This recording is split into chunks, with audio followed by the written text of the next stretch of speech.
Jonathan. Hi, Felix again. For the theme Bell Color. Bell Color. Oh. I really like the first batch for the female. The first and the last batch. But I was able to pick number 3. Babe, number 3!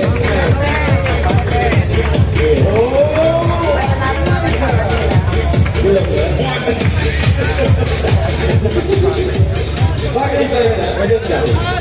And for my home, number 19. Wala na sila ngayon. Mga stars ng party and shit. Parang kailangan ko expect ng kalapate. Wala pa kalapate ko. I'm just kidding. Alright, let's hear it from Sir Carlo. Okay, for my choice for games, I prefer the incomplete and high fashion at the same time yung elegance and the material itself, no? Yung island na ginamit na cloth, no? So I prefer number 14. Hey, number 14! Very fresh. Very feminine. Very fresh. Yeah. And then for hump, I'll prefer hump number 11.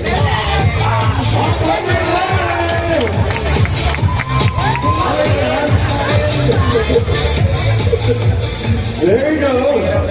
Alright, let's hear it from Miss Jen. For this one, medyo tight yung round na to. So, dito yung babe na napili ko as parang yung harmony ng damit niya with her face. And, Nagpa-match. yes, she's very pretty. Si number 4. Hey, number 4! Mr. Ford! We have the same opinion about it. This Jen. Okay, and for the hum, it's about how crisp the suit is, and then Planchado. yes, very malinis, and it's hum number 9. Yes. Number 9.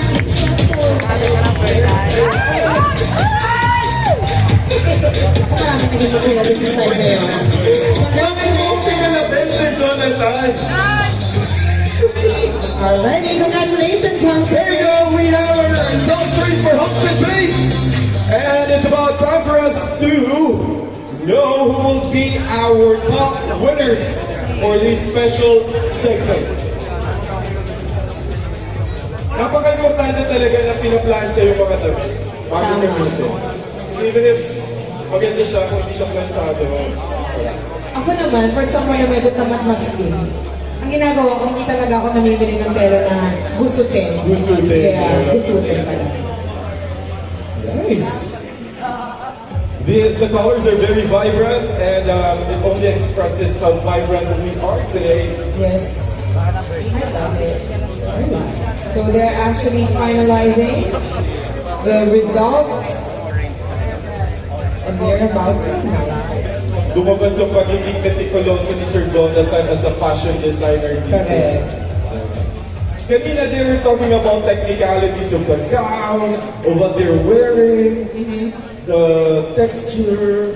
Grabe, very technical dun si Sir Jonathan as a renowned designer.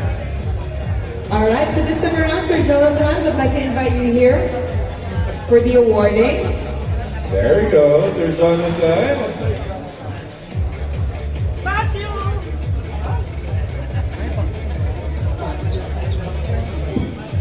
Yes. There you go, Sir Jonathan. I-test ang mga joints talaga dito Correct. sa stage natin. Okay. Let's hear it from Miss Jen. Okay, and our winner for the best in bell color is babe number 3.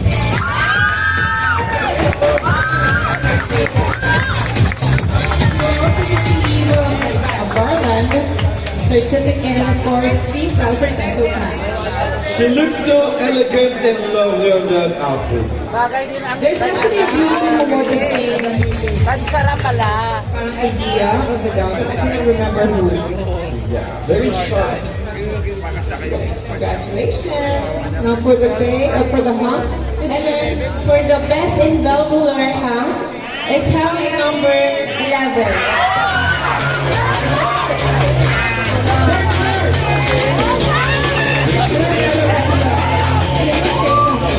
They came out as a pair.